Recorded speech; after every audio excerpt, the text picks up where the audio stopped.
Hola, bienvenido a mi canal de historias increíbles. Disfruta mirando.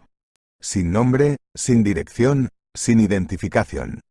Mateo era el nombre que le daban al vagabundo los que le conocían. Solo que eran muy pocos, un par de vecinos, que siempre le llevaban algo de comer, y la cajera de la tienda del barrio. Al principio no le dejaron entrar, pero el vagabundo se obstinó en acudir. Mire, tengo dinero. El buen hombre lo echó en mi sombrero. Compraré algo de comida y me iré.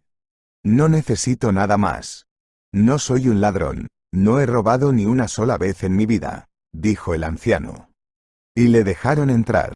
Al principio los guardas de la tienda le vigilaban de cerca, pero pronto se acostumbraron a él. Le ayudaron con la mercancía caducada que iban a dar por perdida. Así sobrevivió Mateo. Todos los días caminaba por la misma calle, a la misma hora. Era la calle que llevaba a la parroquia de la iglesia local, donde se atendía a los sin techo. Mateo salía temprano, cuando el servicio ya había terminado y apenas quedaba gente dentro. Siempre veía el desdén en los ojos de los que le rodeaban, y hacía tiempo que no esperaba que le trataran de forma diferente. Mateo fue a la iglesia a rezar. Tenía algo que pedir al Todopoderoso. Solo que no pedía para sí mismo, y siempre ponía la vela en un candelabro cuadrado, por el descanso del alma. Dios, si estás, y si puedes oírme, haz que se sientan bien. No se merecían lo que les pasó. No tenían culpa de nada y te los llevaste.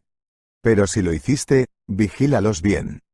Somos responsables de los que hemos domesticado, y tú eres responsable de los que te llevaste antes de tiempo, susurró el anciano a través de su barba gris, derramando lágrimas. En la parroquia le trataban con amabilidad. Le preguntaban por su salud, le daban de comer y de beber. A veces llevaban ropa a la iglesia para los necesitados, y Mateo no se moría de frío en invierno solo por esa ropa. Le daban una manta calentita para que se envolviera en ella durante el invierno, acurrucado en un sótano minúsculo. Siempre estaba protegido de la lluvia y el viento. En invierno la temperatura era superior a 0, pero seguía haciendo mucho frío. Sin embargo, el cuerpo humano se adapta a todo, y Mateo se acostumbró a una vida así. Nadie le preguntó cómo había llegado hasta allí. Así que un vago es un vago, eso es lo que pensaba la mayoría de la gente. A nadie le importaba, todos estaban ocupados viviendo sus propias vidas. Los propios dolores de cabeza de un hombre eran a veces más importantes para él que las guerras y los desastres del mundo. Y un vagabundo de pelo gris, con una fea cicatriz en la mejilla y una mala cojera, apenas dignifica la atención de los demás. Había muchos, con aspecto de anciano de unos 60 años, pelo largo y blanco y una mirada penetrante que helaba el alma.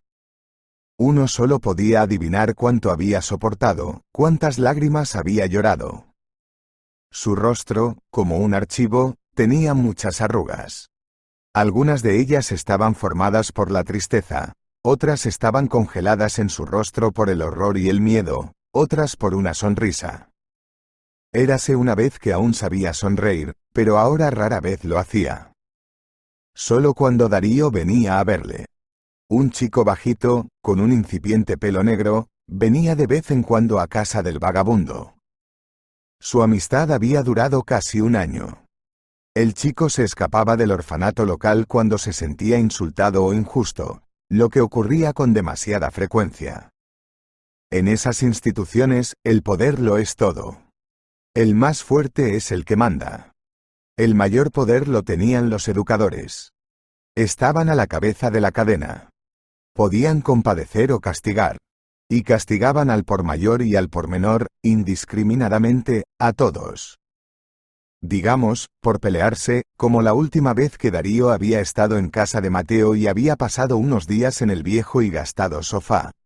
Darío había defendido al niño al que sus mayores le habían quitado el juguete y lo habían tirado. Lo consiguió por eso. Luchó como si fuera la última vez, hasta la muerte. Pero, por supuesto, perdió la pelea. Los mayores eran 4, y Darío fue el único que se atrevió a robarles el juguete, sin el cual el niño lloraba todo el tiempo. A veces, los huérfanos sin padres se encariñan con las cosas. Por ejemplo, Darío devolvió a un niño su soldado, y los niños mayores le castigaron por ello. El profesor vio esto y no se lo llevó. Darío no pudo soportar la injusticia, así que se escabulló del edificio y huyó. Hoy, Darío caminaba, lloriqueando, hasta el lugar donde siempre se encontraba con Mateo. «Hola, Mateo», dijo el chico. En su desgreñada cabeza, el pelo estaba recogido en un capullo. Llevaba la chaqueta abierta. «¿Qué te pasa, marimacho? ¿Te has vuelto a escapar?», preguntó Mateo. Sonrió a la joven luchadora por la justicia, y se dio cuenta por sí mismo de que aún no había olvidado cómo hacerlo.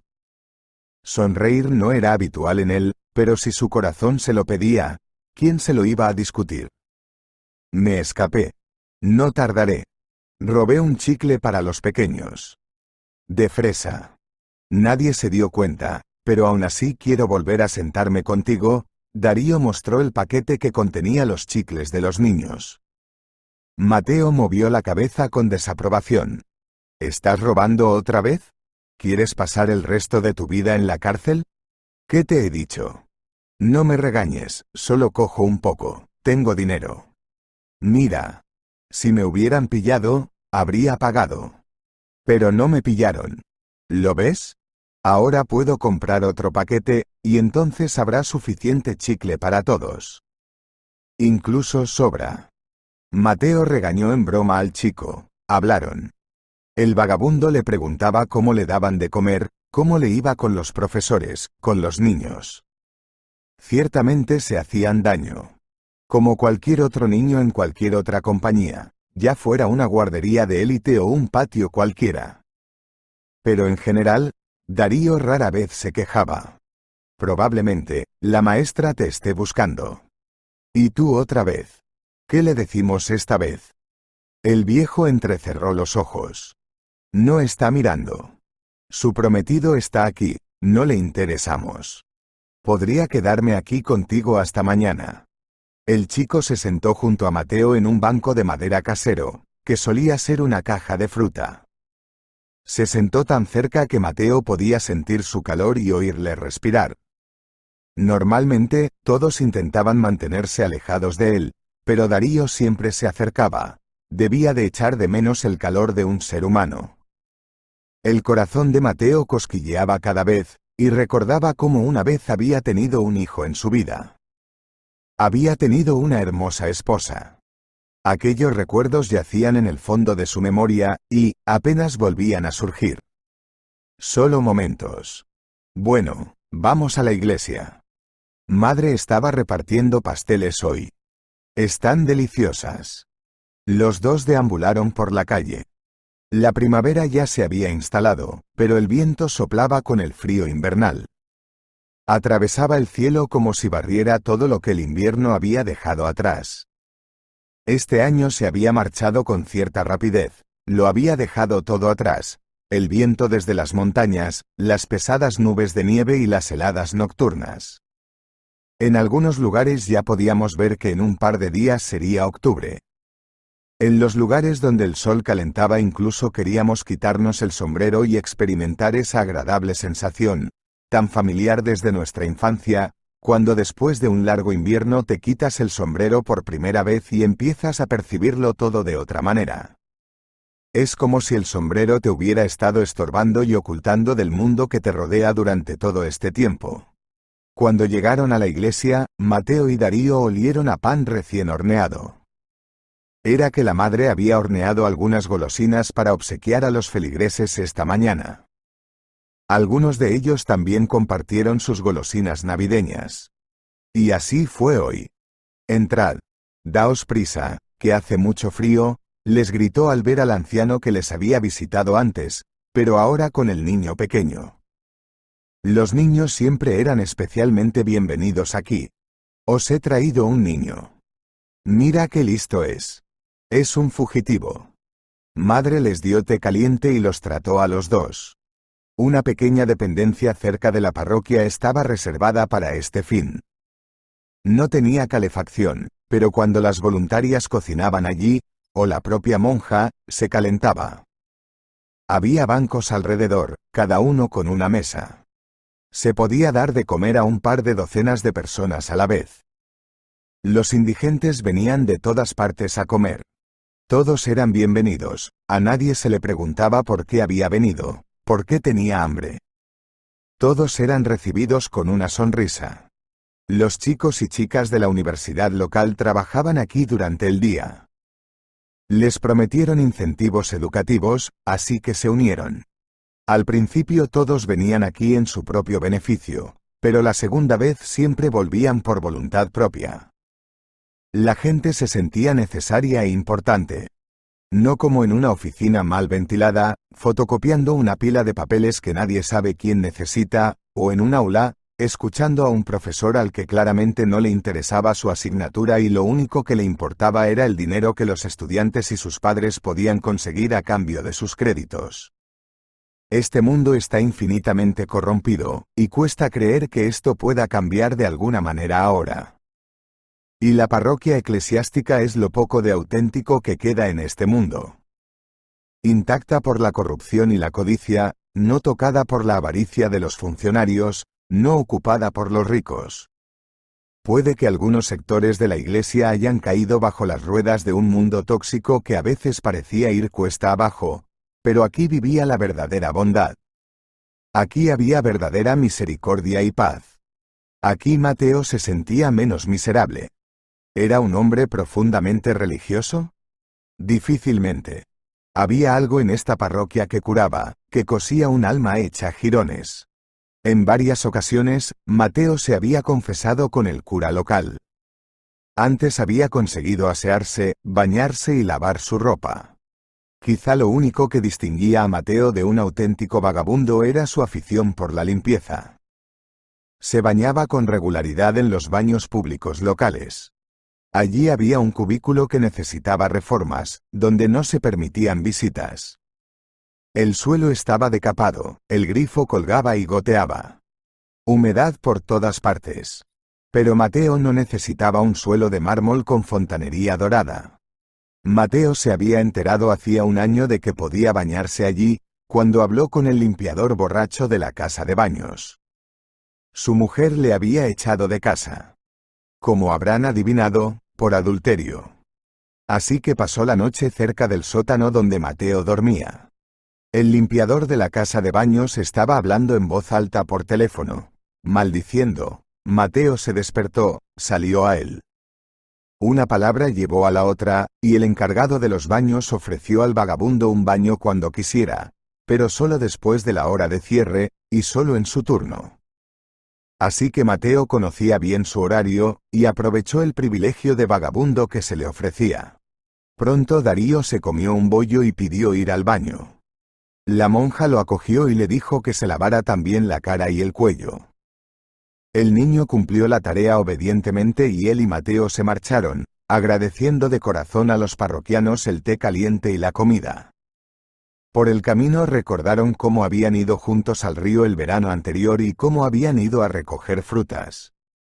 Era un fin de semana en el orfanato. Darío solo tenía 9 años, pero había visto a los mayores huir a través de una tabla arrancada de la valla.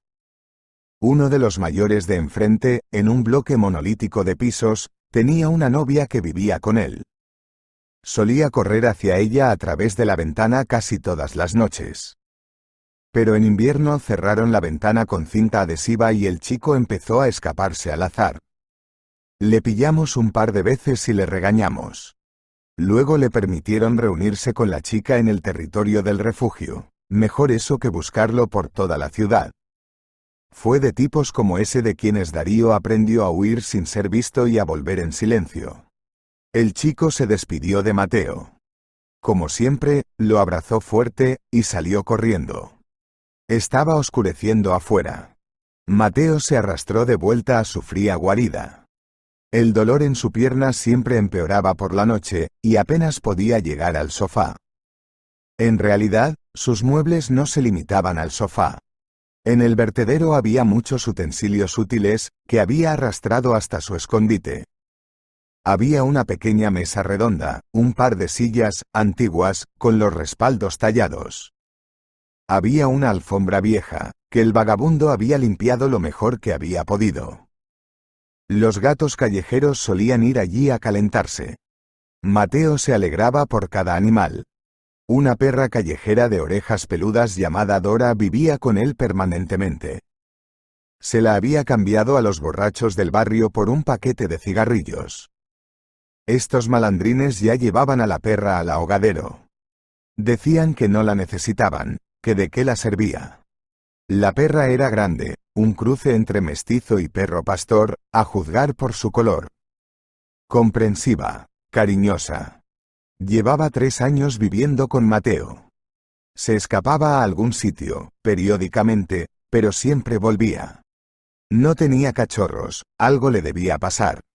Solo una vez dio a luz a 4 cachorros. Mateo tuvo entonces más preocupaciones, no había nada para alimentarlos. Encontró una bonita caja, salió con ellos a la calle, donde a veces pedía limosna, y esperó. Ese mismo día, una chica de la perrera los recogió. Más tarde vino y me enseñó fotos. Todos los cachorros habían crecido en la perrera, los habían esterilizado y regalado. Pero Dora ya no tuvo más cachorros. Esa noche Mateo no pudo dormir durante mucho tiempo. Recordó cómo había conocido a Darío. Fue la primavera pasada. Mateo había ido a la tienda a comprar pan y las conservas más baratas. El guardia de seguridad acababa de pillar a Darío robando. ¿Por qué lo cogiste? Es para los niños del orfanato. Yo también soy de allí. Nunca han comido nada como esto. Y me faltaba un poco. Darío lloró, y el guardia enfadado le arrebató un paquete de caramelos de la mano. A Mateo le dolió el corazón de lástima. Tan pequeño, hambriento, robado, y ni siquiera para sí mismo. El vagabundo apenas podía andar entonces, pero corrió hacia el lugar como un chaval. ¡Alto! ¡Sergio! ¡Alto! Gritó al guardia, que estaba a punto de entregar al ladrón a la policía o a las autoridades tutelares. ¿Qué queréis? El guardia, ya le conocía bien. ¿Qué eres, un desalmado? ¿Cuánto se ha llevado? ¿Cuánto? Te lo daré. Es huérfano, robó para los niños. Míralo, hambriento, con los pies mojados. Probablemente, se escapó para comprar dulces y no tenía suficiente dinero. Es tan pequeño. ¿Deberíamos hacerle eso? ¿Le castigamos? El guardia duda. ¿Por qué robar? Si le hubieras dicho a la cajera lo que te faltaba, quizá te habría perdonado. La última vez me echó de aquí por un peso, interviene Darío sorbiéndose los mocos. Muy joven, resentido con el mundo, desconocedor del afecto y la amabilidad, estaba en una tienda donde lo juzgaban. No con simpatía, sino con juicio. Así son las cosas ahora. No importa lo que le haya pasado a un hombre, si ha robado, va a la cárcel. Aunque no haya robado mucho. Nadie sería más pobre por hacer una buena obra entrando en la situación del niño. Pero la gente se ha desacostumbrado a la compasión. Es como si sus corazones se hubieran vuelto insensibles. En sus tiempos mozos, en los días que Mateo recordaba muy bien, le habrían regañado, pero seguro que le habrían dado comida y caramelos. Y el cajero seguramente le perdonaría los 20 pesos que no había tenido para comprar. Mateo entregó sus únicos 100 pesos a la cajera, que le dio 2 paquetes de caramelos. El vagabundo salió de la tienda con el niño. ¿Tienes prisa? Le preguntó. No. Nadie me buscará hasta mañana. Nuestra educadora se ha encerrado en una habitación con su prometido. Mateo llevó a Darío a su habitación y le dijo lo malo que era robar. Será mejor que acudas a mí si necesitas algo. Como ves, soy un hombre rico, quizá pueda ayudarte. Seguro que podemos arreglar algo juntos. Pero no te atrevas a robar. ¿Sabes cuántos chicos listos y buenos como tú han ido a la cárcel solo porque robaron algo? ¿Infringieron la ley en algún sitio? No puedes hacer eso. Tienes que mantenerte firme. Tienes que ser un hombre y salir ahí fuera. ¿Sabes lo que quiero decir? Es un camino duro, pero no hay otra forma de llegar a la cima. Hay que escalar. Darío miró al anciano y le saludó con la mano. Los niños que tienen papá y mamá no escalan. Los helicópteros les llevan hasta esas mismas cumbres. No mueven un dedo para que les enseñen, les den de comer, les emborrachen. No les importa nadie más que ellos mismos. Tengo 8 bebés hambrientos en el orfanato. Están hambrientos. No han visto nada en la vida. Hay otros, más pequeños, pero ni siquiera les dan caramelos. Dijo Darío muy maduro, suspirando. Mateo comprendió que el chico se había hecho mayor antes de tiempo. A su lado, en el chirriante sofá destartalado, se sentaba un hombre adulto en el cuerpo de un niño de 8 años, entonces solo tenía 8. Y no tenía mal carácter. Se notaba en el hombre, no todo el mundo cometería un crimen por los demás. Por sí mismo, vale, pero por los demás, no, eso es muy raro. Mateo le había acompañado hasta la puerta cuando le conoció. Allí ya le estaban buscando. Los cuidadores se dieron cuenta de que el chico se había escapado. No le regañes. Darío corrió a la tienda a comprar caramelos para los niños. ¿Y de dónde ha sacado el dinero? Preguntó la maestra, que estaba que echaba humo por las fosas nasales de la rabia. La arrancaron de su prometido y de su programa de televisión favorito. Y yo le di el dinero. Es mi día de suerte. El negocio iba viento en popa, ingresé 1 millón en mi cuenta bancaria y lo comparto con el chico, bromeó el vagabundo, guiñándole un ojo a Darío. Este soltó una risita. No le regañes, es muy buen chico. Hace cosas buenas por los demás. Ya verás cómo, si lo necesitas, te cubrirá las espaldas en un momento de necesidad. La cuidadora pensó en las palabras del vagabundo. Asintió y miró al huérfano con un suspiro. Muy bien, pasa. Ya deben de estar esperándote allí. Matón. Gracias por llevarle. Pero la próxima vez habrá un castigo. Y uno serio. Dijo la profesora con severidad. Darío le juró que no volvería a escaparse. Y más tarde tuvo que repetir ese juramento 5 veces más, por lo menos. Esas eran las veces que lo habían atrapado cuando volvió a escaparse. Pero se escapaba mucho más a menudo. Darío visitaba a Mateo regularmente, 1 o 2 veces por semana. Mateo siempre le estaba esperando. Le traía algo rico de comer. A veces le buscaba algún juguete, algo de ropa. Hay muchas cosas en la basura, incluso algunas buenas. No tenía dónde lavarse, pero en el albergue había una lavandería. Darío disfrutaba de cada pequeña cosa como si tuviera 3 años.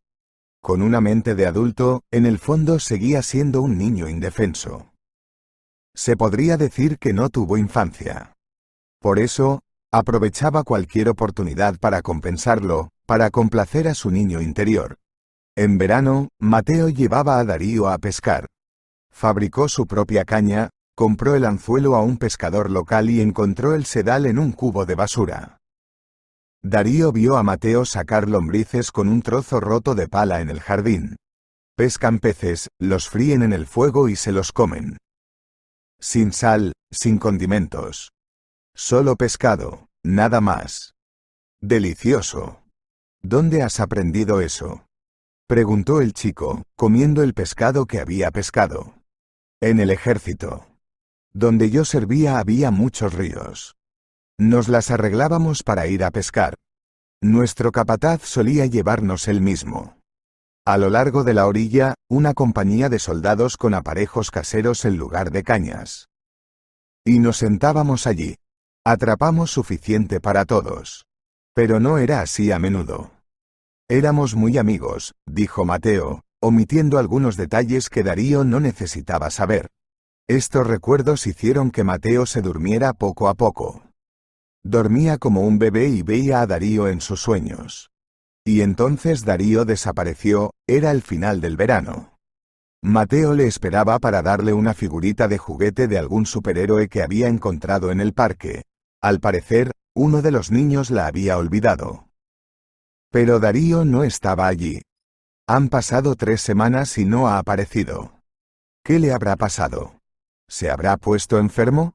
¿Le habrán adoptado? ¿Por qué no dio una noticia tan feliz? ¿No vino a despedirse? Mateo compartió sus preocupaciones con la limpiadora del baño cuando vino a asearse después de la hora de cierre. Hoy no pareces contento. ¿Te duele algo o estás enfermo? Le preguntó el vigilante. Mateo salió de la casa de baños con el pelo mojado, oliendo a champú que se le había olvidado a uno de los clientes. Se limpió con él, se lavó la ropa, se limpió los zapatos. Su costumbre militar de mantenerlo todo limpio no podía desaparecer así como así. Se lo puso todo y salió. Hacía calor fuera, no sería difícil secarse. El chico había venido del refugio. Había estado corriendo cada semana o cada 2 durante más de 1 año. Ahora se ha ido. Estoy preocupado por él. Probablemente es adoptado. Usted no es su abuela para decirle todo. ¿Debe de haber olvidado su propio nombre con la emoción y quieres que se acuerde de ti? Dijo la limpiadora de baños. Mateo se preguntó por qué creía que Darío le tenía tanto cariño. Un niño pequeño, aunque no tuviera padres. ¿Para qué necesitaba un vagabundo? Sí, estaban en contacto, pero eso no los convertía en parientes. Con el corazón encogido, el viejo se marchó a casa. No dormía bien por la noche, estaba ansioso. No, Dora. Eso no puede ser. Puede que no sea nadie para él, pero estoy preocupado. Si es adoptado, me alegra con acento agudo. Me alegraría por él. Pero, ¿y si tiene problemas? ¿Y si ha sido trasladado? ¿Y si está enfermo? Lo averiguaré, eso es todo. Por mí mismo. Por la mañana, Mateo fue al orfanato. Para ser un miembro útil de la sociedad parecía demasiado arrugado y andrajoso, pero demasiado limpio y ordenado para ser un vagabundo. Llegó y llamó a la ventana. Allí destelló una sombra tenue. Pronto salió de la puerta una cuidadora. Una mujer joven con el pelo corto, alta. Siempre llevaba una falda hasta la rodilla y una blusa. ¿Es usted? ¿Qué desea? Preguntó cansada. He venido a preguntar por Darío. Ha desaparecido. ¿Está bien? Preguntó Mateo. La educadora frunció los labios y bajó los ojos. Cuando volvió a levantarlos, estaban llenos de preocupación. En ese momento Mateo comprendió 2 cosas. La primera era que algo le pasaba a Darío, y la segunda era que ella también se preocupaba por él. No, no está bien. Cerró la puerta tras de sí, acercándose un poco más. Mateo se preparó para oír lo peor. Estaba preocupado por él como si fuera su propio hijo, y en su mente afloraron imágenes de días pasados en los que había tenido que oír cosas terribles sobre sus seres queridos. Se le hizo un nudo en la garganta, recordando los sentimientos de desesperanza y miedo que había experimentado hacía mucho tiempo. Las cicatrices de su corazón volvieron a dolerle. Darío se había caído del manzano hacía unos días. Cayó bruscamente y no recobró el conocimiento durante mucho tiempo. Ahora tiene amnesia y una lesión en la columna. No piensa con claridad y no puede moverse. Le duele todo. Y no hay nadie que cuide de él. Está solo allí. Los médicos me dijeron directamente que Darío no duraría mucho en ese hospital. Morirá si no lo trasladan a la capital. Al pronunciar las últimas palabras, a la mujer le tembló la voz, le tembló el labio inferior y las lágrimas brotaron de sus ojos. Pero se recompuso rápidamente y se limpió el líquido de la cara. Yo, intentaré ayudar, dijo Mateo. ¿Cómo puede ayudarle? ¿Sabe lo que debería hacer? Rezar por él, solo rezar por él.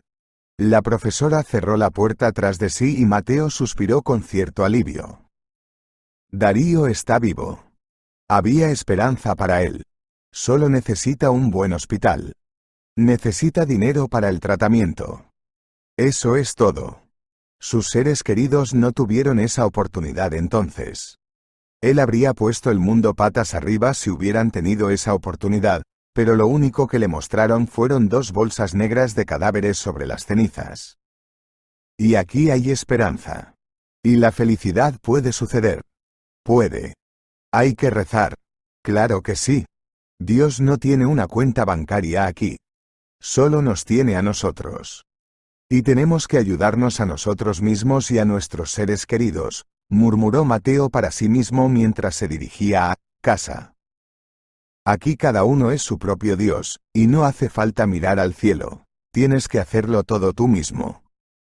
Mateo no lo dudó. Corrió directo a su guarida. En el camino le decía a su pierna que no le doliera tanto. ¿Por qué te quejas? Tú y yo tenemos mucho que andar hoy. Déjalo ya. Esta noche te dolerá. Pero déjalo ya, dijo, y la pierna pareció oírle, y le dolió menos. Mateo bajó a su bodega. Dora dormía cansada sobre la alfombra. Un rayo de luz brillaba a través de una pequeña ventana nublada en lo alto de la pared sur. El sótano estaba fresco, y Dora, con fruición, se adormiló. El perro callejero estaba acostumbrado a ignorar el ruido. A Mateo siempre le asombraba esta cualidad suya. Por muchos disparos que se hicieran a su lado, no se despertaba. Pasó junto al perro, levantó el asiento del sofá y sacó su túnica ceremonial. Hermosa, intacta. Mateo se cambió de ropa. Luego, de un trapo guardado allí en el sofá, sacó los adornos, y se los colgó con manos temblorosas en el pecho. Se recogió el pelo crecido en una pulcra coleta por detrás. No había espejo donde mirarse.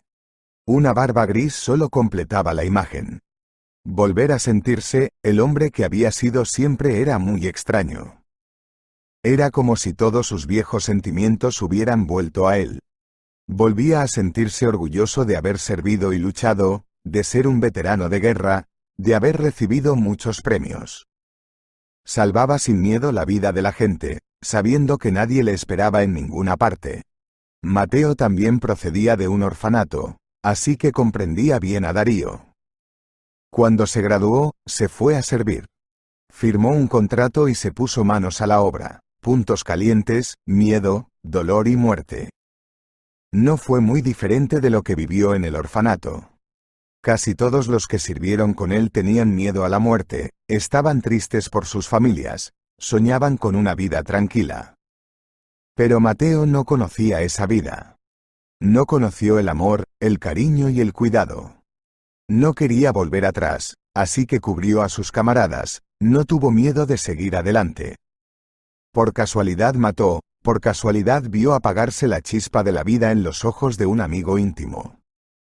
Vio cómo un enemigo cortaba la cabeza de alguien con quien había compartido el desayuno aquella mañana.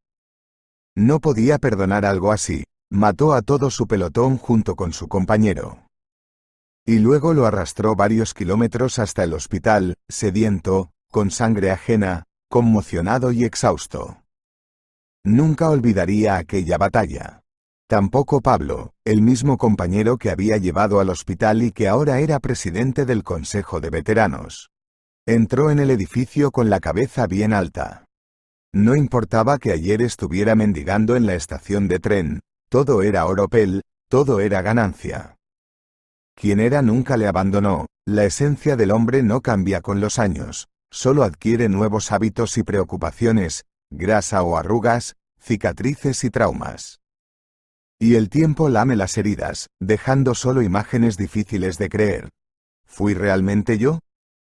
El señor García está ocupado, dijo la secretaria, pero Mateo se apresuró a pasar junto a ella, directo al despacho donde estaba grabado el nombre de su camarada en una placa de oro. Para ti es el señor García, murmuró el vagabundo, mientras pasaba junto a la secretaria directo al despacho de su jefe. Detrás de un gran escritorio de cerezo se sentaba un hombre regordete, de pelo gris, con camisa y corbata, bien afeitado. Él también tenía una cicatriz en la cara, en la barbilla. Mateo recordaba bien dónde se la había hecho. Bueno, hola, gran jefe. Sonrió. El señor García colgó sin terminar la conversación. Se levantó de su mesa, sin dar crédito a lo que veía. Luego echó a la secretaria y le dijo que cancelara todas las reuniones y que no dejara entrar a nadie a verle. Los compañeros se abrazaron, derramando lágrimas. Creía que estabas muerto, todo el mundo lo creía. Hasta te pusieron en la lista de buscados. ¿Dónde estabas?, preguntó Pablo, sin ocultar sus fuertes sentimientos. ¿Sabes que vivo en la calle? La sonrisa desapareció de la cara de Pablo. Sé por lo que has pasado. Lo sé. De todos nosotros, eres el que menos lo merece. Sabes, es terrible, lo que le pasó a Catalina, y a tu hijo. La charla sincera se prolongó durante horas. Primero bebieron whisky, luego té. No conocerse, no recordar el pasado, no era una opción. Habría sido indecente, teniendo en cuenta que no eran solo amigos, se morían literalmente el uno por el otro, como hermano por hermano. Mateo recordaba bien cómo los dos habían enterrado al perro que había muerto allí en el frente. Fue lamentable hasta las lágrimas. Era una perra buena y amable. Todo el pelotón la quería, la alimentaba. Era la que armaba jaleo cuando el enemigo los descubría a las 2 de la mañana. Fue la primera a la que dispararon. Después del combate, ella y otros 2 desaparecieron. Pablo le hizo entonces una cruz, grande y buena, y grabó en ella: somos responsables de los que hemos domesticado. Amaba a aquel perro más que a nadie, lo cuidaba, le curaba la pata herida, sin miedo a ensuciarla de sangre, sin miedo a que le mordiera. Cuando le preguntaban por qué lo hacía, Pablo siempre respondía: porque somos responsables de los que hemos domesticado. Esa era su filosofía, a la que fue fiel hasta el final. No vine por nada, Pablo. He venido a pedir ayuda, dijo Mateo. Hay un chico, es del orfanato, el del distrito sur de la ciudad. Se rompió la espalda, tiene una herida en la cabeza y se está muriendo. Un buen chico, como yo, como eras tú. ¿Entiendes? Necesita ser llevado a la capital para recibir tratamiento. Necesita ayuda. Nuestro hospital no se ocupa de él y no tenemos médicos como él aquí. Tiene un largo camino por recorrer. Ayudadme. Había lágrimas en los ojos de Mateo. Por supuesto, Mateo, no hay problema. Haré todo lo que pueda. Ni lo dudes, sacaremos al chico. Tenemos que hacerlo. Bien hecho por venir. Yo también te he estado buscando, compañero. No te dejaré vivir en ese sótano, ni se te ocurra. Oír su nombre de boca de su mejor amigo le resultaba tan desconocido. Volvió a recordar quién era: el señor Mateo López Navarra. Un héroe de guerra. No te preocupes por mí, elegí mi vida por mí mismo. Salva al chico, se le acaba el tiempo. Ese mismo día, Darío fue trasladado en helicóptero a un buen hospital de la capital. Sin embargo, la situación era peor de lo imaginado. Darío necesitaba cirugía craneal, varias operaciones en la columna y un largo curso de rehabilitación. Pablo no convenció a Mateo para que fuera a una casa normal, ni se llevó su teléfono móvil. El gran jefe tuvo que bajar solo a aquel sótano para visitar a un viejo amigo y compañero de trabajo, un hombre al que le debía la vida inequívocamente al menos 2 veces. Pablo fue allí a contarle las noticias sobre Darío y a tener una charla sincera. Darío lleva una semana en tratamiento. Los médicos dicen que el chico ha tenido comorbilidades, lo que complica la situación. Por el momento, su vida no corre peligro. Está siendo tratado. Pero necesita cirugía, necesita dinero. Mucho. No tengo tanto. Ya sabes, el dinero no hace mucha diferencia para mí. He invertido todo en su tratamiento. También podría pedir un préstamo, pero eso no resolvería el problema. No sería suficiente, dijo Pablo, temeroso de parecer tacaño. No te preocupes. No necesitas un préstamo. Tienes una familia, también tienes que pensar en ella. Mi familia lo tiene todo. Esos eran mis ahorros. Te debo mucho más que eso, lo sabes, y te ayudaré en lo que pueda. Ya he pagado un anuncio de televisión. Intentaremos reunir el dinero juntos. Mateo suspiró. Hay esperanza. Eso significaba no rendirse. No puedes ni pensarlo. Si tienes malos pensamientos, te rindes. Tienes que tener buenos pensamientos, esperar y tener esperanza. Entonces Dios en ti te guiará exactamente por el camino que has recorrido mentalmente. Por eso se dice que los pensamientos son materiales. Si piensas demasiado, te pasa lo que te pasa. Nosotros mostramos nuestro propio camino a través de nuestros pensamientos. No es el destino el que nos guía, sino nosotros. Por eso debemos encontrar la fuerza para no pensar en cosas malas. La disciplina tiene que empezar en la cabeza. Eso es lo que un general enseñó a Mateo durante la guerra. En cuanto imaginas tu muerte en el campo de batalla, ya estás muerto. Un anuncio de televisión hizo estallar todo el país. Una historia sobre un niño huérfano que necesitaba cirugía llevó a millones de personas a donar dinero para su tratamiento.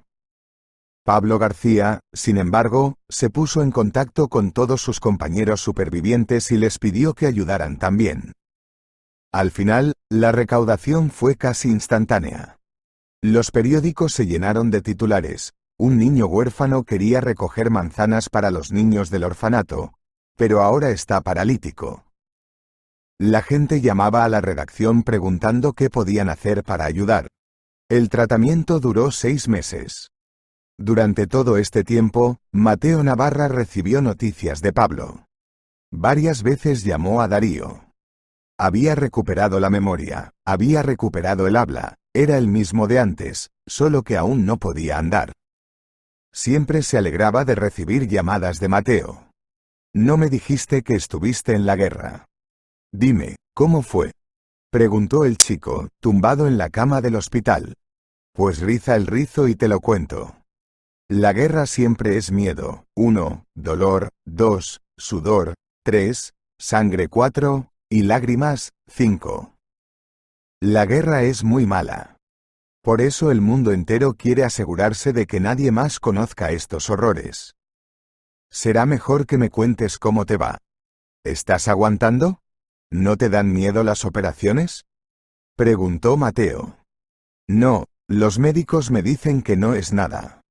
Que me duerma y ya me arreglarán. Eso es todo. ¿Sabes lo buena que es la comida aquí? Nunca había visto comida así. Y también he hecho amigos aquí. No te aburras, vendré a verte pronto, prometió Darío. Cuando terminó la última operación, Darío aún no podía andar. Pasó mucho tiempo en máquinas especiales. Los médicos dijeron que todo había salido a la perfección y que el niño se estaba recuperando rápidamente. Pasó otros 6 meses en rehabilitación, pero llegó el momento de volver al orfanato. Ahora podía andar solo. Lentamente, pero podía. Mateo Navarra esperaba la llegada de Darío, contaba los días para ver al niño. Si pudiera, lo adoptaría, pero al vagabundo no se lo permitirían. Aquel día, un coche se detuvo ruidosamente ante la guarida del vagabundo. Pablo bajó con bolsas de comida. El amigo se negaba a aceptar su ayuda, no quería que le ayudara con su trabajo y alojamiento. Pero siempre aceptaba comida, sin hacer preguntas. Así que Pablo le ayudó en todo lo que pudo. También le llevó a una clínica privada donde él mismo había sido tratado y le hizo someterse a un examen completo. Le recetaron medicamentos, que prometió tomar. La pierna empezó a dolerle menos después del tratamiento. Los médicos le enseñaron a Mateo cómo frotarla y masajearla para reducir el dolor. Hola. ¿Cómo estáis? Preguntó Pablo, dejando las bolsas sobre una mesita redonda en un rincón del sótano. Hola. No pasa nada, pasa. Siéntete como en casa, se rió Pablo. Sabes que han reformado tu casa, ¿verdad? Tu habitación está vacía, pero sigue siendo tuya. Mateo bajó los ojos. No puedo volver allí. Ya lo sabes. No puedo. Murieron allí, todo te lo recordará. Entonces véndelo. Véndelo. Compra uno nuevo. Otra. Yo te ayudo. Pablo insistió. Estaba tan descontento de que su compañero de armas viviera en el sótano que lo sacaría de allí a la fuerza. Pablo estaba decidido a sacarlo de la guarida antes del invierno. ¿Sabes lo que pasó, verdad? Conozco a Catalina desde que estaba en el orfanato. Era una niña pequeña, tranquila, amable. Lloraba por su madre todo el tiempo. No recordaba a mis padres, pero ella tenía 10 años cuando la trajeron al orfanato. No nos comunicábamos mucho, pero después iba a menudo a visitar a los chicos cuando salían del servicio militar.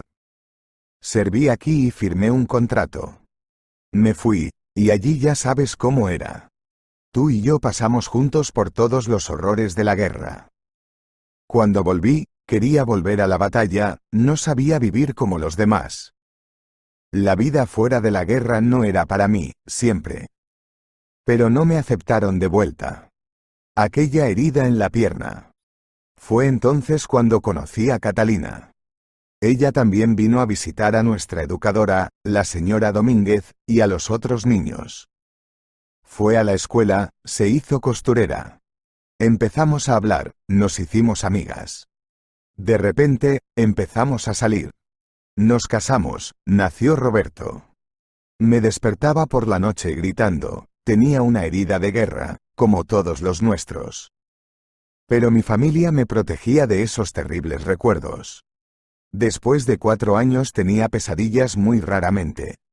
Usted no lo sabe, por supuesto, pero ella estaba esperando su segundo hijo. Roberto iba a tener una hermanita cuando ocurrió todo esto. Esa noche fui a trabajar, en el turno de noche. Catalina estaba vomitando. Lo estaba pasando mal con el embarazo. Yo trabajaba por 2 para alimentar a mi familia. No sabía nada, nadie me llamaba. ¿Y quién iba a llamar? Catalina y yo éramos huérfanos, no teníamos familia. Tampoco amigos. Fui a las cenizas por la mañana. Me dijeron que había habido una explosión. El monóxido de carbono había llenado todas las habitaciones. Más tarde me enteré de que todos en ese piso habían muerto mucho antes de la explosión. Se durmieron y eso fue todo. Era una simple habitación de un dormitorio. Y las puertas y ventanas estaban todas abiertas, era verano, hacía calor, nadie las cerraba por la noche para que entrara el aire. Y la cocina era compartida. Un vecino alcohólico estaba cocinando algo, pero no tenía suficiente. Eso es todo. La explosión no hizo mucho daño al edificio, había una ventana abierta. No hubo incendio. Fue reparado, reconstruido. Solía ir allí, me ayudaron a arreglar nuestra habitación. Pero en cuanto volvía allí, era como si me apuñalaran desde dentro. Una vez que me fui, no volví. Ni siquiera pude ir a recoger mis cosas. Hace 15 años que no voy. Y no volveré. Ya no es mi casa, es un cementerio. Pablo palmeó el hombro de su amigo. Deja que me ocupe yo. Te compraré un piso.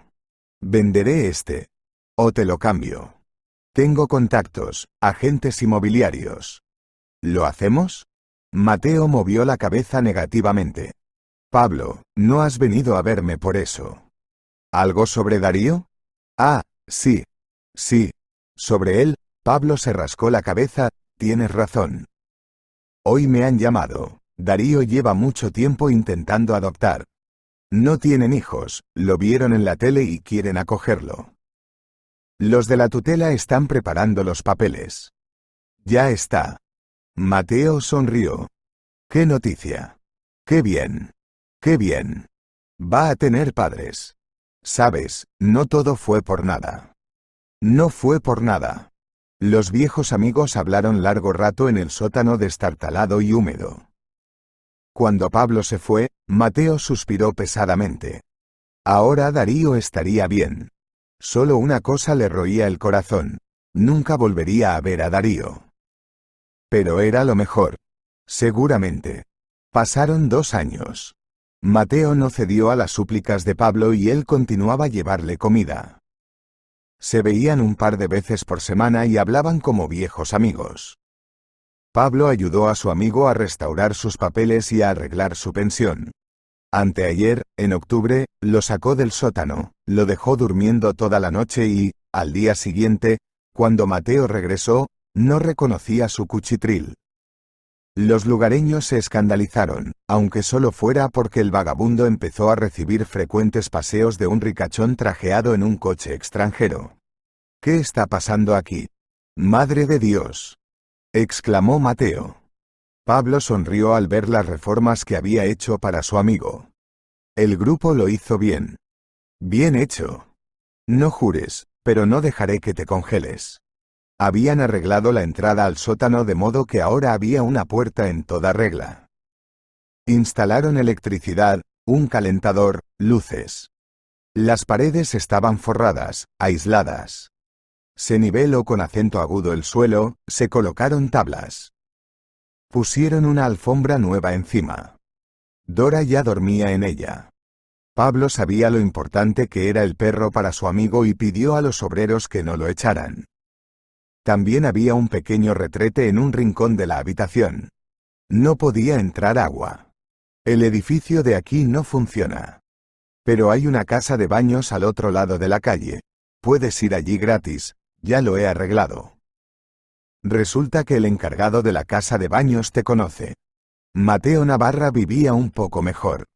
Con luz y calor. Ahora podía leer incluso por las tardes. Y la pensión le alcanzaba para comprar comida, agua, libros. Aquí iba a pasar Mateo su vejez. ¿Qué más necesitaba? Ya lo tenía todo en su vida, todo había tenido lugar. Estaba la familia, estaba la guerra, estaba la pérdida.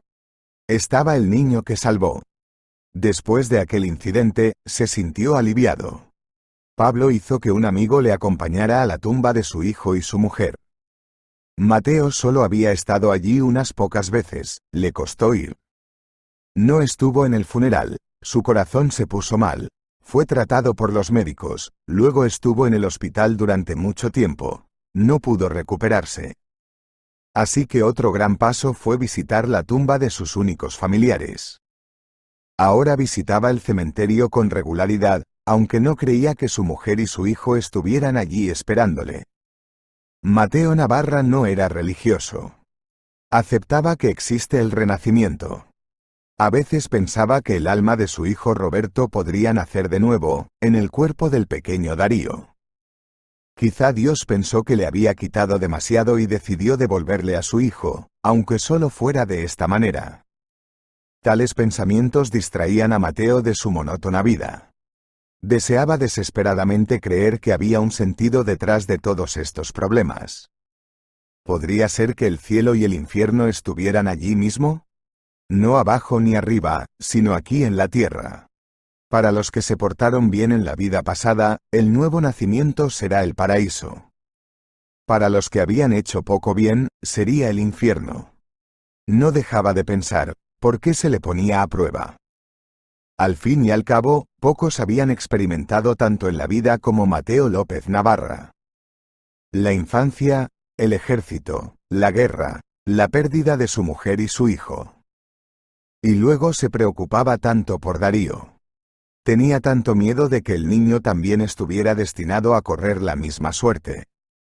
Él y Darío tenían tanto en común. Se veía a sí mismo en él. Y nadie le había ayudado en su vida. Ni una caricia, ni un abrazo, ni compasión. Mateo Navarra no quería que eso le pasara a Darío y se las ingenió para ayudarle. Afortunadamente, su viejo compañero de armas demostró ser un hombre de honor y lo dio literalmente todo para cumplir la petición de su amigo. En cierta ocasión, Darío fue sorprendido por el vigilante de una tienda robando caramelos. No robaba para él, sino para los niños. Así que Mateo Navarra vino a pedir no para él, sino para el niño. Y las cosas salieron mejor de lo que uno podía imaginar. No pasaba un día sin que Mateo pensara en el chico. Pero no había manera de ponerse en contacto con él. No le pidió a Pablo la nueva dirección de Darío. A sus nuevos padres no les haría ninguna gracia que un vagabundo de provincias preguntara por su hijo por teléfono. Pero le reconfortaba saber que el niño estaba en buenas manos. Entre las cosas memorables que le habían ocurrido a Mateo durante el año, había otra. Dora había caído enferma. Dejó de comer y beber y apenas se levantaba. Mateo no fue el mismo al hospital, pero por el bien de la perra sacó todos sus ahorros de la pensión y fue al veterinario. La operaron y tuvo que dar todo el dinero que tenía. El perro se salvó. Durante el mes siguiente, Mateo volvió a visitar la iglesia todos los días. La madre se sorprendió. Mateo solo había acudido al oficio en los últimos meses, apagando velas, pero hacía tiempo que no iba al comedor para indigentes. Volvía a comer una vez al día, en el comedor, y se aseguraba de llevar un bocado para Dora. No era la primera vez que lo hacían. Las había peores. El perro se recuperó. Aquel día no fue diferente de los demás. Por la tarde, Mateo Navarra estaba leyendo un libro desechado cuando un coche se detuvo de repente ante su sótano. Las puertas se cerraron de golpe y alguien llamó tímidamente a la puerta. El anciano abrió, esperando ver a Pablo en el umbral, pero esta vez se equivocó. Frente a él había un Darío adulto. El chico llevaba un corte de pelo cuidado y vestía ropa buena y arreglada. Detrás de él había un hombre canoso con un chándal caro. Mateo. Querido, tenía miedo de no encontrarte. Darío lo abrazó tan fuerte que dejó sin aliento al anciano. Se abrazaron y lloraron. Y hablaron de lo mucho que se echaban de menos. Probablemente, solo hubo unos pocos momentos de felicidad como ese en la vida de Mateo. Y este fue el más brillante de los últimos años. Mateo invitó cordialmente a sus invitados a su casa. El padre adoptivo de Darío, Juan, se sorprendió al ver cómo vivía la gente sin hogar en la ciudad de Provincias. Fue mi compañero de armas, Pablo García, quien ayudó a Darío a recaudar dinero para el tratamiento médico, y a mí, ya ves, no me dejó viviendo en un cuchitril. Papá, mira qué acogedora se ha vuelto la casa de Mateo. Antes solo había un sofá y una mesa. Y ahora hasta tiene un calefactor. Y Dora sigue aquí. La perra reconoció al niño y vino a lamerle las manos. Darío la abrazó, sin miedo a ensuciarse la ropa nueva. No hemos venido aquí para nada, ¿comprendes? Preguntó Juan, mirando al anciano con calidez y cariño. Hemos venido por ti. Por ti. Te vienes con nosotros. Exclamó Darío feliz.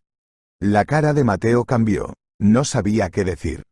Sabes, todo este año Darío ha estado hablando de ti. Tenía miedo de no encontrarte. Y yo no podía llevarte enseguida, vivíamos en un piso de alquiler en la ciudad. Ahora hemos construido una casa, vivimos en el campo, tenemos una bonita casa allí. Aunque viajo mucho. Y tengo una esposa joven, Carolina. Tiene miedo de quedarse sola en casa, así que nos pidió que te trajéramos a ti también. Darío no puede estar sin ti. El hombre terminó sus palabras y dejó de hablar. Mateo frunció el ceño. No me digas. No me iré de aquí. Será mejor que vengas a visitarme. Ahora tengo móvil, así que podemos llamarnos. ¿Tú qué? Mateo, vamos. ¿Sabes lo bien que se estará allí? Prepárate, te recogemos enseguida. Dijo Darío contento. No, yo no voy. Gracias por la oferta, pero estoy bien aquí. Estoy acostumbrado, ¿sabes? No me voy a ninguna parte. Mi único amigo vive aquí, la tumba de mi mujer y de mi hijo está aquí. Yo viviré aquí, y tú ven a visitarme siempre que puedas. Mateo lo dijo con tal entonación que a todos les quedó claro que no se le podía convencer. Incluso Dora gimoteó y se retiró a tumbarse en un rincón del sótano. Darío bajó la cabeza. Se sentó en el sofá, desesperado y resentido. Mateo ni siquiera se daba cuenta de lo importante que era para el chico. Se había convertido en la única persona cercana a él en todo el mundo. De hecho, se parecían en muchas cosas. ¿Y cuánto necesitaba un huérfano para encariñarse con un hombre? Unas pocas palabras amables, una buena acción y eso es todo. No me iré sin ti. No quiero. He esperado 2 años para verte. Incluso me escapé una vez y casi me subo al tren. Te necesito, Mateo. No puedo estar sin ti. A Darío se le llenaron los ojos de lágrimas. En ese momento Pablo entró en el sótano. Aunque había ayudado a su amigo a conseguir la pensión, seguía yendo a su casa con comida. Jugaron al ajedrez y hablaron de la vida. Cuando Mateo Navarra les presentó a todos y les explicó el motivo de la llegada de sus invitados, Pablo se unió al ejército, que intentaba convencerle de que se mudara a una casa normal. ¿Tú qué? ¿Quieres quedarte aquí? Lo conocido no siempre es bueno. A veces nos acostumbramos a vivir en algún pantano, en el barro. Y nos da miedo salir de ahí, dar un paso en otra dirección. ¿Y si empeora? Pero no es el caso. No vivirás muy lejos, solo está a 250 kilómetros por carretera. Te visitaré. Además, tenemos una casa de campo allí, a 100 kilómetros. Mi mujer y yo estaremos allí todo el verano. Aquí no te espera nadie. Mira al niño. Somos responsables de lo que hemos domesticado. No puedes rechazarlo ahora. Tras estas palabras, Mateo Navarra se dio cuenta de que su amigo tenía razón. El recuerdo del perro que había muerto en la guerra volvió a él. Sus ojos se mostraban vívidos, y la cruz en la que estaba claramente escrita la inscripción: somos responsables de aquellos que hemos domesticado. Se dio cuenta de que no podía negarse, simplemente no tenía derecho. Si no, ¿qué clase de hombre era? Pablo tenía razón. Inequívocamente. ¿No puedo ser una carga para ti? Le preguntó a Juan. Claro que sí. Eso es lo que hemos querido durante mucho tiempo. Sabes, Carolina y yo no tenemos padres.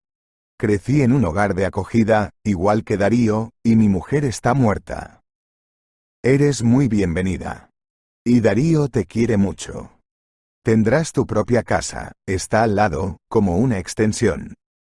Es 4 veces más grande que este sótano, con ducha y aseo. Hay un bosque, un río. Incluso puedes pescar allí. Juan me convenció. Vamos, Mateo. O papá y yo nos quedaremos aquí también, contigo. Bueno, no puedo hacer eso. ¿Cómo vamos a vivir aquí los tres? Mateo se rió. Vale. Pero tengo que pedirte un favor muy grande. Tengo que llevarme al perro. No puedo dejarlo aquí. Yo también la he domesticado. Mateo Navarra recogió sus cosas, envolvió ordenadamente su túnica, sus condecoraciones, algunas de sus posesiones. Empaquetó también el resto que no pensaba llevarse y lo llevó a la parroquia. Me despedí de mi madre. Al salir de la ciudad, pedí al coche que parara cerca del cementerio, y me quedé junto a la tumba con la cruz. Nadie sabe lo que les dijo entonces. Mateo siempre decía lo mismo cuando venía a verlos. Me acuerdo de ti. Os quiero. Iré a veros en cuanto me lo permitáis. Es pecado salir de aquí sin permiso. Esperadme allí. Te echo de menos. No temía a la muerte, más bien la esperaba. Pero no suele precipitarse hacia quien la pide. Pasó un mes. Mateo estaba firmemente establecido en el anexo cerca de la casa. Era maravilloso. Renovación europea, todas las comodidades a las que se estaba acostumbrando rápidamente. Lo tenía todo. Todo. Incluso le dieron un permiso de residencia. Uno de los nuevos placeres de Mateo era poder ir a la biblioteca local. Le gustaba leer, pero pasaba más tiempo pescando. También ayudaba a limpiar el patio de la casa y se le daba muy bien la jardinería y el huerto. Ese trabajo le resultaba fácil y agradable, como un ejercicio terapéutico para no quedarse en un sitio. Al fin y al cabo, a su edad hay que cuidar la salud. Darío iba a la escuela local, a Mateo no se le daba muy bien, pero le ayudaba, por ejemplo, a estudiar poesía. Juntos iban a pescar los fines de semana. Siempre había mucho pescado en casa. La madre adoptiva de Darío resultó ser una mujer muy buena y amable, modesta. Trataba a Mateo como si fuera su propio padre. Ella insistía en que viviera en la casa, con todos los demás, pero él decía que estaría más cómodo en la casa de invitados. Era muy difícil hacerle cambiar de opinión. Mateo apreciaba especialmente a su vecina, una mujer de unos 50 años, gorda pero muy alegre. Viuda, madre de 3 hijos y abuela de 7 nietos. Siempre estaba ruidosa y alegre. Pero los niños estaban de paso, así que Mateo Navarra la ayudaba en los asuntos domésticos. Era una mujer de espíritu. Mateo iba a menudo a tomar el té con ella, para hablar de la vida. A ella también le gustaba. Un poco quisquillosa, pero tan limpia. Todo en su casa estaba siempre limpio y reluciente. También hacía la sopa más sabrosa del mundo, un diagnóstico, que Darío hizo una vez. Después, se pasó todo el sábado en el río para pescar y agradecer a su vecina el delicioso almuerzo. Querida Simona, por favor, prepárame un té, el de manzanilla. Siempre lo haces especialmente sabroso, le dijo Mateo, mirándola a través de la valla baja. Siempre te preparo té, Mateo. Vamos, respondió ella y, dejándolo todo a un lado, se apresuró a darle a su vecino el té que recogía y preparaba solo ella. Si te ha gustado la historia, por favor dale un me gusta y suscríbete al canal.